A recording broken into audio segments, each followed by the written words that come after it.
मूर्तिजापूर शहरात भरदिवसा चैन ओढून दुचाकीस्वार पसार। मूर्तिजापूर शहरातील डीपी रोड, शेळके हॉस्पिटल जवळून आणि स्टेशन विभाग मस्जिद परिसर व चिखली रोडवरून दुचाकीस्वार महिलेच्या गळ्यातील सोन्याची चैन हिसकावून केले पलायन। महिलांनो, दागिने सांभाळा। भरदिवसा अशा प्रकारे झाली महिलेच्या गळ्यातील दागिन्यांची चोरी। धक्कादायक। महिलेने तात्काळ त्याच दिवशी पोलिसात गुन्हा केला दाखल।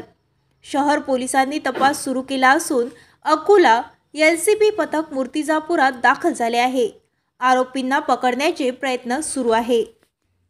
दागिने सांभाळा। भरदिवसा घरासमोर अशा प्रकारे झाली महिलेच्या गळ्यातील दागिन्यांची चोरी। धक्कादायक।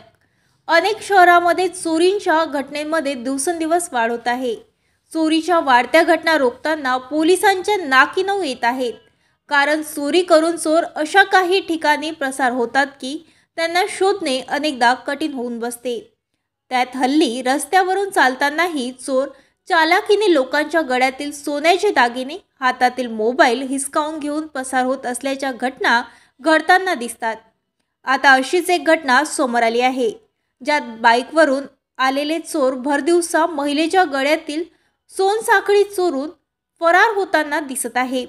या डीपी रोड वरील शेळके हॉस्पिटल जवळून राणी सचिन खोकले मस्जिद समोरील किराणा दुकानातील महिला उमा देवीदास बांगड, तसेच शहर पोलीस स्टेशन हद्दीतील चिखली रोड एरियातील उज्ज्वला प्रशांत बलिंगे या महिलेच्या गळ्यातील छेद डिस्काउंट चोर पसार झाला आहे।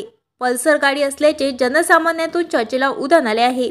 घटनेची माहिती मिळताच शहर पोलीस ठाण्याचे पोलीस निरीक्षक अजित जाधव यांच्या मार्गदर्शनात शहर पोलिसांनी अलर्ट होऊन घटनास्थळी भेट घेऊन पाहणी केली। या प्रकरणी रात्री उशिरापर्यंत शहर पोलीस ठाण्यात गुन्हा नोंदवण्याची प्रक्रिया सुरू होती। ताज्या बातम्या आणि घडामोडी बघण्यासाठी महाराष्ट्र मेल या चॅनलला लाईक आणि सबस्क्राईब नक्कीच करा।